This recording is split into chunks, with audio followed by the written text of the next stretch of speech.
Time is the one resource we think we can manipulate. We save it, we waste it, we kill it. We act as if it's ours to spend. But time is not a currency.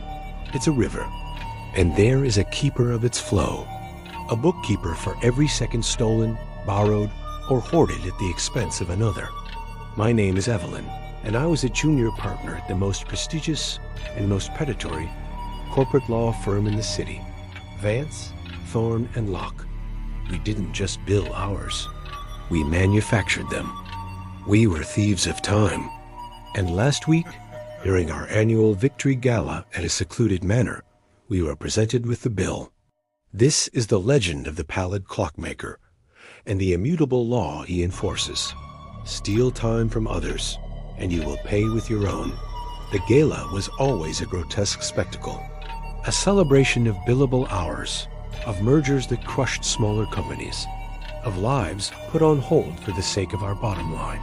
The senior partners, men like Alistair Vance and Robert Thorne, were deities of delay.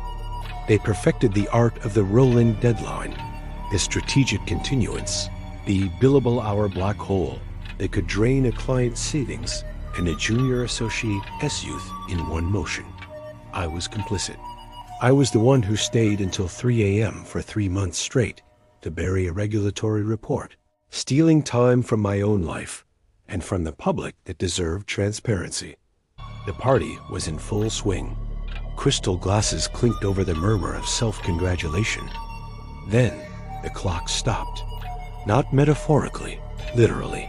Every wristwatch, every ornate grandfather clock in the hall, every blinking digital display on an oven or a phone, they all froze. The second hands trembled and went still. A profound, unnatural silence descended, broken only by the confused muttering of the guests. The air grew cold and thick, smelling of ozone and old polished brass. That's when we heard the ticking. It wasn't coming from a clock. It was coming from the hallway. A slow, heavy, mechanical tick. Tock, tick, tock, accompanied by the delicate, sinister sound of grinding, unoiled gears. He stepped into the ballroom. The Pallid Clockmaker. He was impossibly tall and thin, as if stretched by the very centuries he governed. He was dressed in the faded, elegant rags of an 18th century watchmaker's coat. His skin was not skin. It was cracked, yellowed porcelain, and through the intricate web of fissures, we could see the dull gleam of internal gears, golden and complex, spinning with a purpose that made my head ache to behold. His eyes were the true horror. They were not eyes, but the faces of 2 antique pocket watches embedded in his sockets. Their glass was cracked, and behind it, the watch hands did not tell the hour. They spun wildly, backwards and forwards, measuring something else entirely. In place of hands, his arms ended in a terrifying array of precision tools. Screwdrivers sharpened to needles, tweezers like scorpion stings, and delicate, hooked awls. He didn't speak. He simply tilted his porcelain head, and the ticking from within his body grew louder, synchronizing with the frantic pounding of my heart. He raised one tool hand, and a beam of cold gray light emanated from it, sweeping over the crowd like a scanner. It settled on Robert Thorne, who had just boasted about dragging a divorce case out for 5 years to bankrupt the husband. The clockmaker glided towards him.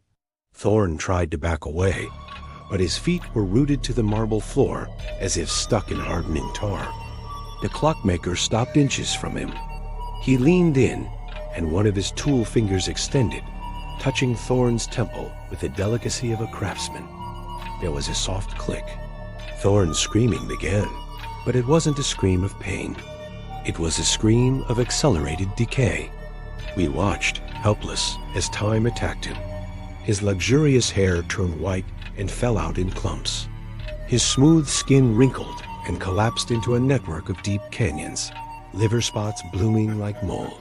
His spine curved, his muscles atrophied. In less than a minute, Robert Thorne aged a century.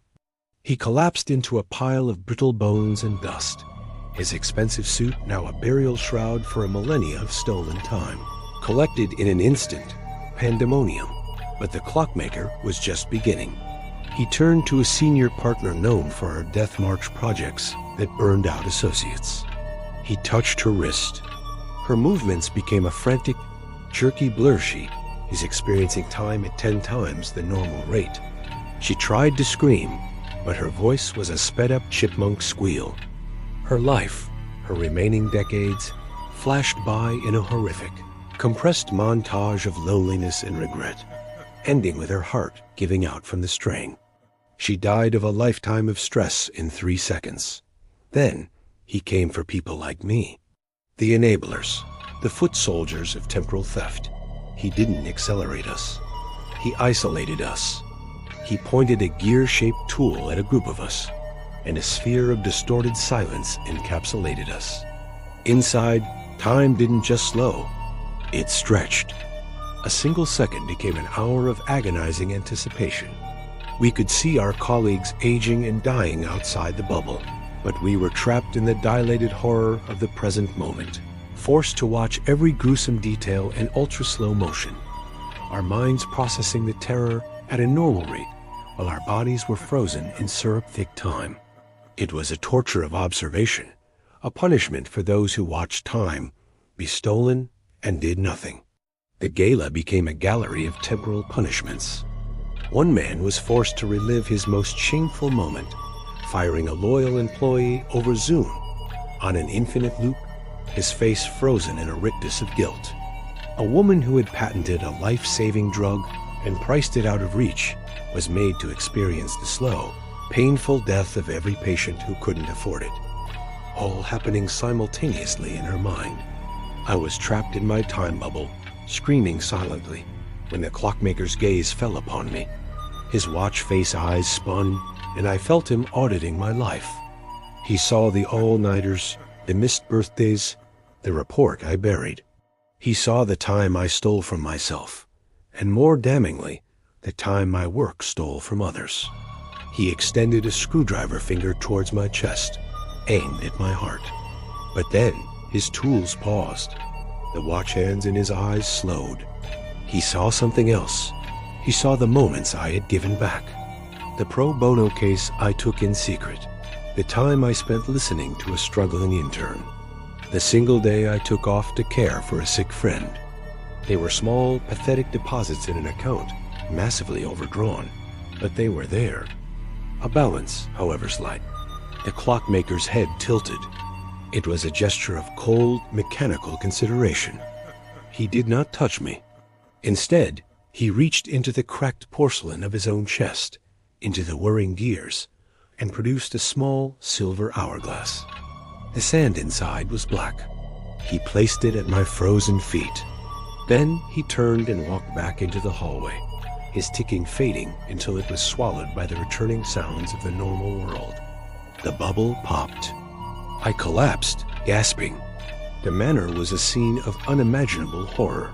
Some were ancient corpses. Some were catatonic, lost in time loops. Some, like me, were simply alive but shattered. I picked up the hourglass. The black sand was flowing from the top bulb to the bottom. It wasn't counting down to my death. I realized, with a chill, it was counting down to my next ethical decision regarding time. It is a probationary device, a constant reminder that my account is being watched. So I post this from a beach, 1,000 miles away. I quit. I'm using my savings to fund the legal defense of those our firm exploited.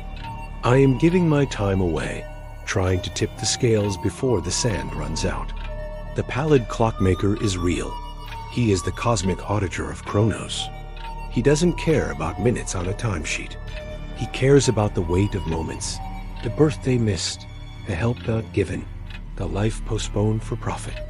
Every second you steal from another's life is a debt inscribed in a ledger you cannot see.